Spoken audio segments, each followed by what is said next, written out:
Minasan, konnichiwa. Kyo, dai 44 kao benkyou shimashou. Hari ini kita akan belajar bab 44 dari buku Mina no Nihongo.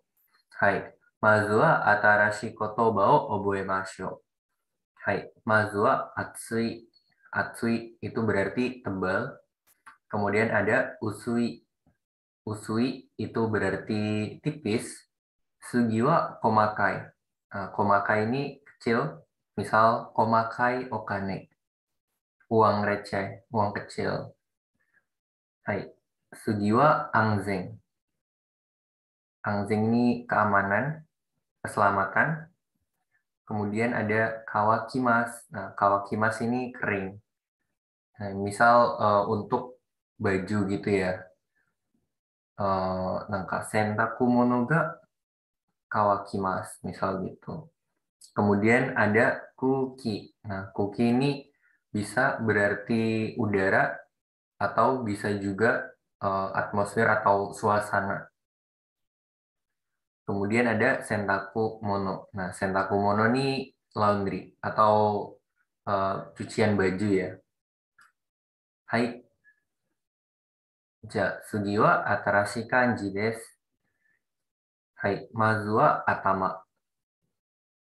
Nah, ini kanji kepala, atama, dan jika bersambungan dengan kanji lain itu bisa dibaca zu. Contohnya ada atama, kemudian ada zutsu, sakit kepala. Hai, sugi wa kami. Ini kanji kami atau rambut. Nah, bisa juga dibaca hatsu. Nah, jika bertemu dengan kanji lain bisa dibaca hatsu atau patsu. Hai, contohnya kami. Nah, kami ini rambut. Nah, kemudian kami noke. Kami noke. Nah, di sini bedanya apa sih kami sama kami noke?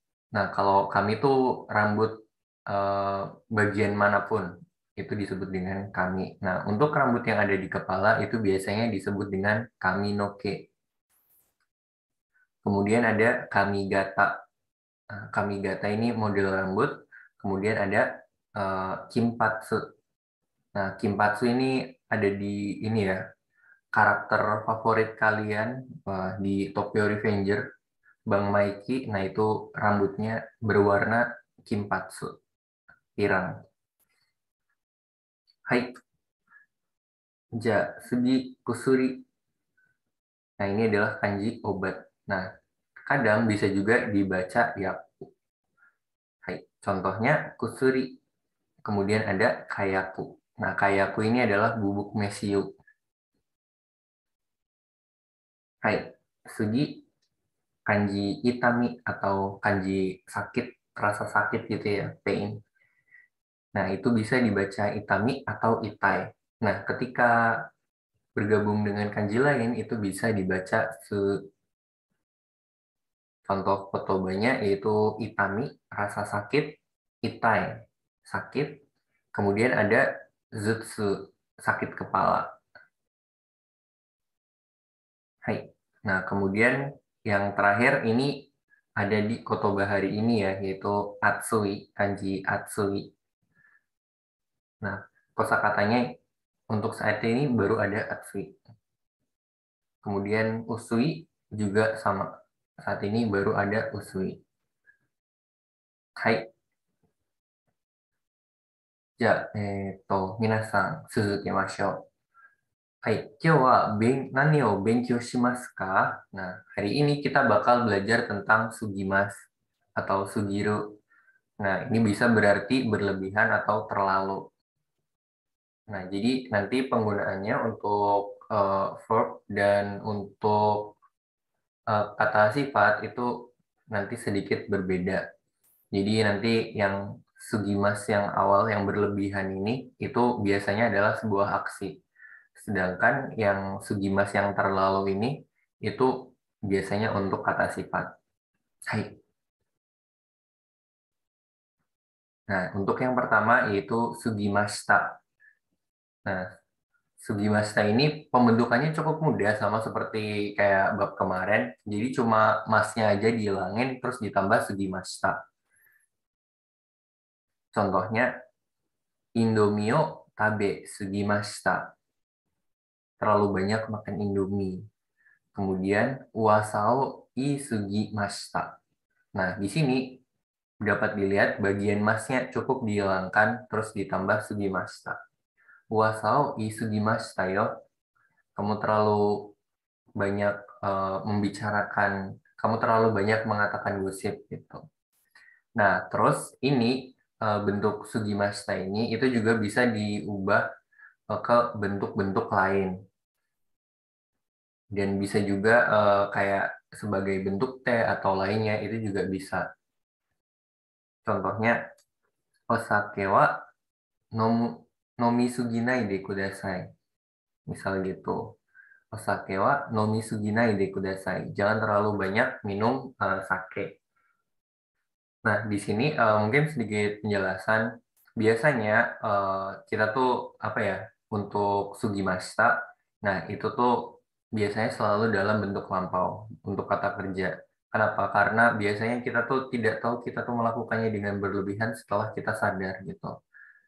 Kecuali ini bisa juga menjadi sugimas atau sugiru gitu biasa ya dalam konteks tertentu. Kayak misal dia tuh bersambungan dengan bentuk lain gitu. Misal eh, osake o nomi sugiru to atama ga itai desu yo, misal gitu.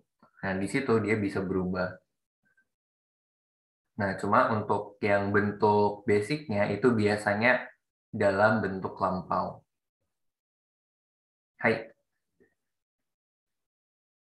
Oke, itu untuk sugimashita ya. Jangan lupa dia pakai kata kerja. Hai. Ja, sugiwa, sugimas. Yang selanjutnya yaitu sugimas. Nah, kalau yang tadi itu adalah berlebih, nah ini juga sama, konteksnya juga berlebih gitu. Cuma mungkin kalau dalam bahasa Indonesia itu lebih ke terlalu gitu ya. Hai. Nah, terus untuk kata sifat, nah itu kita tidak perlu menambahkan apa-apa, cuma cukup apa ya, nanya jangan disertakan aja, kemudian ditambah sugimas. Sedangkan untuk kata sifat i, nah bagian i-nya di bagian huruf terakhir itu dihilangkan, kemudian ditambah sugimas. Contoh, sono fuku wa chisa sugimasu. Baju itu terlalu kecil, misal gitu. Nah, terus contoh nomor dua, kono mondai wa kantan sugimasu. Nah, ini untuk kata sifat na ya. Nah, jadi bagian kalau kata sifat i, i-nya dicoret terus diganti sugimas. Nah, untuk yang nakeoshi, kata sifat na, itu cukup em, ditambahkan sugimas saja. Dan ini juga sama seperti yang sebelumnya ya. Ini bisa dimodifikasi dengan dibentuk dengan bentuk lain gitu. Kayak misal contohnya nomor 3, oishi sugite tamarimasen. Wah, ini enak sekali, tidak tahan, misalnya gitu. Hai. Dan terus biasanya sugimas ini itu hanya ada dalam bentuk present gitu. Jadi untuk kata sifat sugimas ini itu hanya ada dalam bentuk present. Hai. Jadi biasanya untuk mengekspresikan apa yang kita lihat, rasakan, atau apa yang ada gitu pada saat itu. Hai. はい、じゃあ、皆さん、これで終わりです。見てくれてありがとうございました。はい、じゃあ、授業頑張ってください。